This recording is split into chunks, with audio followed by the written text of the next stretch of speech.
සමහර මිනිස්සුන් දෙවියන් වහන්සේ අපිට දීලා තියෙන ජීවිතය නැත්නම් අපිට ජීවත් වීමට කැඳවලා තියෙන මේ ජයග්‍රාහී අධිස්වභාවික ජීවිතය ඇත්තටම අත්දකින්නේ නැහැ. සමහර අයට මේ කිතුණු කම නැත්නම් කිතුණු භාවය කියලා කියන්නේ තවත් ආගමක් විතරයි.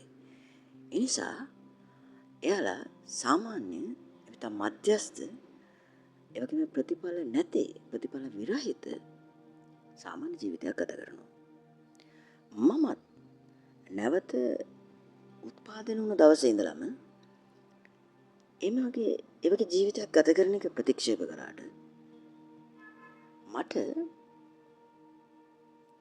මේ යථාර්ථය මගේ ජීවිතේට ලබා ගන්න කාලයක් ගත වුණා. හැබැයි කාලයත් එක්ක මම ඒ එලිතරව ඇතුව ජීවත් වෙන්න පටන් ගත්තාම මගේ ජීවිතය තුළ දෙවියන් වහන්සේගේ වචනය ක්‍රියාවේ යෙදවීමත් එක්කම වචනය තුළින් යේසුස් ක්‍රිස්තුස් වහන්සේ මං උදෙසා දුන්න ජීවිතය ඒ දිව්‍යමය ජීවිතය ජීවත් වීමට මම තීරණය කළා. අනේදා මං ඉන්නේ තීරණය ගත්ත දවසේ හැමදේම වෙනස් වෙන්න පටන් ගත්තා. හැමදේම විශිෂ්ට විදියට විශ්මයජනක විදියට වෙනස් වුණා. කලින් තිබුණේ නැති නිර්භීතකම මගේ තුළ ඇති වුණා.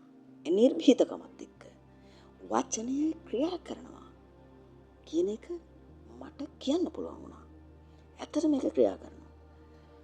අවශ්‍ය වෙන්නේ අපි තීරණයක් ගන්න එක. ඉතින් එදා ඉඳලා හැම කෙනෙකුටම මේ වචනය ක්‍රියා කරනවා කියන එක නිර්භීතව කියන්න මට නිසගකමක් ආවා. ඒක කලින් තිබ්බ එකක් නෙවෙයි. කිතුණෙක් හැටියට අවුරුදු ගාණක් ගත කරාට මට මේ නිසගකම නැතුව ඒක ප්‍රසිද්ධියේ ප්‍රකාශ කරන්න මම මැලි වුණා. දැන් ඒක ක්‍රියා කරන බවට මම ජීවමාන සාක්ෂියක්. සුද්ධ ලියවිල්ල දැක්කම අපිට පේනවා නිරන්තරයෙන්ම අපි ජයග්‍රාහී ජීවිතයකට කැඳවලා තියෙන්නේ.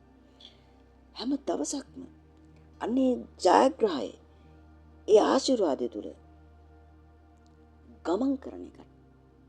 ඒක අනිත් අයටත් ප්‍රකාශ කරන එක උන්වහන්සේගේ කැමැත්ත. අපි ඒක කරන්න අවශ්‍යයි. ඒක අපේ ජීවිතයේ උරුමය. ඉතින් අපි ආශිර්වාදාත්මක ජනක. අපි ආශිර්වාදයක්. මම ආශිර්වාදයක්. ඔයා කිතුනෙක් නම් ඔයා අනිත් අයට ආශිර්වාදයක්. මෙන්න මේ දැනගැන්ම තියෙන කෙනෙකුට අසහනකාරී දුක්බර ජීවිතයක් ඔයගලගේ ජීවිතේ එක දවසකටවත් ගත කරන්න පුළුවන් කමක් නැහැ. ඒකට හේතුව අපි ඉන්නේ යථාර්ථය තුළ ජීවත් වෙන්න ඕනේ. ඔය ඇන්සයිටි වෙනුවට එක්සයිට්මන්ට් තෝරගන්න ඕනේ. අද මගේ දවස නෙවෙයි. මේක මට අද කරන්න බෑ කියන එක වෙනුවට ඔයා හිතන්න පටන් ගන්න. හැම දවසක්ම ඔයාගේ ඒක සාමාන්‍ය දවසක් නෙවෙයි. ජයග්‍රහණයේ ආධිපත්‍යයේ අනුග්‍රහී දවසක්. උදෑසන නැගිට්ටම අවදි වුණාම ඔයාට පුළුවන් අද දවස මගේ දවස. මම අද උද්‍යෝගයෙන් ජීවත් වෙනවා. ඔයාටම කියා ගන්න. ඔයාටම ප්‍රකාශ කරගන්න. එතකොට ඇන්සයිටි කලකිරීම ඔයාගෙන් ඉවත් වෙලා යනවා. ඔයාගේ ඇතුලේ මහත් විශ්වාසයක් ඇති වෙනවා. මහත් විශ්වාසයක් ගොඩනගෙන මුළු දවසම ප්‍රීතියෙන් ගත කරන්න අවශ්‍ය කරනවා. සුද්ධාත්මයන් වහන්සේ ලබාගත්ත නැත්නම් ගැලවීමට ආව කෙනෙකුගේ ජීවිතේ කලකිරුණු පරාජිත එක දවසක්වත් තියෙන විදියක් නැහැ. මෙන්න මේ මානසිකත්වය ඔයාගේ ඇතුළේ ගොඩනගා ගන්න. ඔයාගේ ජීවිතය තුළ ඔයාගේ මාර්ගයේ පැමිණෙන හැම දෙයක්ම ඔයාගේ වර්ධනයට, ඔයාගේ ජාග්‍රහණයට, ඔයාගේ උසස් වීමට. ඒ හැම දෙයක්ම, ඒ හැම දවසක්ම, ඒ හැම සිද්ධියක්ම ඔයාගේ ජීවිතයට එන විශ්වලාගත ආශිර්වාදයක් හැටියට සලකන්න. ඇත්තටම ඒවා ආශිර්වාද අවස්ථාව. ඔයා වෙතට එන හැම අභියෝගයක්ම අතිමහත් ජයග්‍රහණයක විශාල දියුණුවකට ඔයාට දාන අත්තිවාරමක් ඇටියට සලකන්න.